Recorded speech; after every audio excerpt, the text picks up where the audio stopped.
Nobody's talking about this. When you first become a Pilates teacher, you learn the Pilates repertoire, you learn anatomy, you learn how to set up equipment, you learn all things Pilates. You might not know exactly, though, how to create a strong client schedule. I've been teaching for 20 plus years. I usually have 30 hours a week, if at least, and I do that to take care of myself and my family. Well, I want to share with you 5 points that will have you create a strong schedule and make sure you can create this as a career for you going forward. So one of the first things that we do for a new client, I want to know, who are they? What brought them to the studio?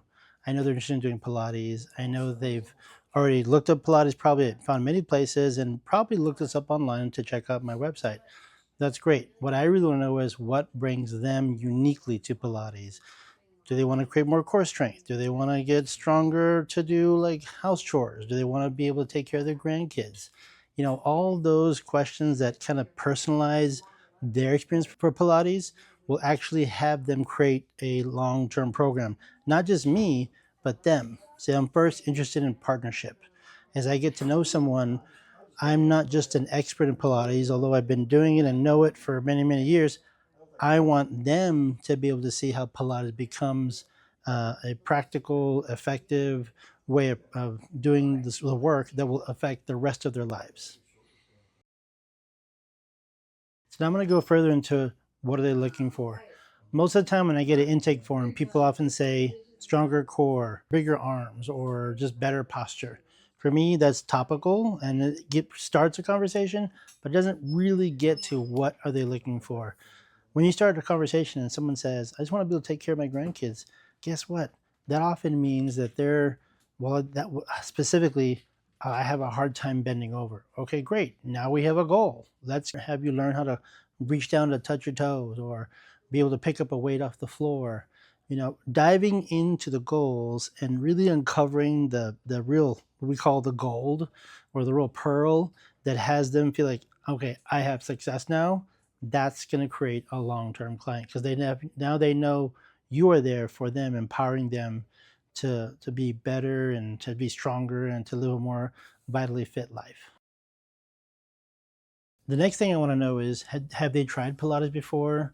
A lot of people have now gone to, say, a club Pilates or another Pilates studio down the street, or maybe they moved here to Austin and now have the experience of trying Pilates years ago. Maybe they tried it when they were in college at some point. Getting that information will give you not just a sense that they have an expectation, but also for me, I look at what is their body's experience telling me about their movement. And I won't go into that, that's a bigger subject, but if they have an expectation that Pilates should be a certain way, now you're going to not worry about, but you should be prepared for speaking to them like, okay, the Pilates we're doing today, the Pilates we're going to practice today is going to be like this. So the more you create an expectation and really handle that at the onset before you get into the session, it's going to have it be that much more grounding for them and they'll have a better experience with you. Let me go further into expectations. If someone tells me that they came from a studio, and I do know the studios around town, I have many teachers that I speak to from other studios to just, one, learn more, develop your expertise. I highly advise that as a teacher, as you're growing. Always get to know other studio spaces. It's so good to know who you can maybe refer to or learn from. But if someone tells me they come from a certain studio or from a certain, even Pilates, particular style of teaching, say like contemporary or classical, now I know, okay, today we're gonna actually show you some classical work, or today I'm gonna throw in some contemporary work. So going into those things that they're familiar with so they can get grounded in their own body and feel safe and comfortable and empowered, very important. Does that mean I'm not gonna bring in my own style? Absolutely not. I'm going to bring in how we teach Pilates here at the PCA is from a whole body perspective. We're going to talk about breath. We're going to talk about grounding. We're going to talk about how to release the nervous system to let go of old tension patterns to create stronger ones and newer ones. So knowing your expectation, what the client expects coming in, is so important. So take the time to pull that out from your people. It may take 5 minutes, 10 minutes even, to have that conversation with a new client, but I promise you, having that at the onset will create so much more success as you move them through the initial phases of their sessions and then buying a package later on. All right, and lastly is the intake form. So when you first get a form from a new client, they're often going to give you their just first initial information. So it may include like knee surgery, maybe back surgery, maybe they had a baby, maybe they have scoliosis, whatever that is. I go through each point and I want to have them go further into what that means. Because just because it says scoliosis or they were pregnant at one point doesn't tell me how did the pregnancy go or how does the scoliosis affect your daily life. When you dig more into those things that show up on the intake form, you actually get more information as to how to guide the session.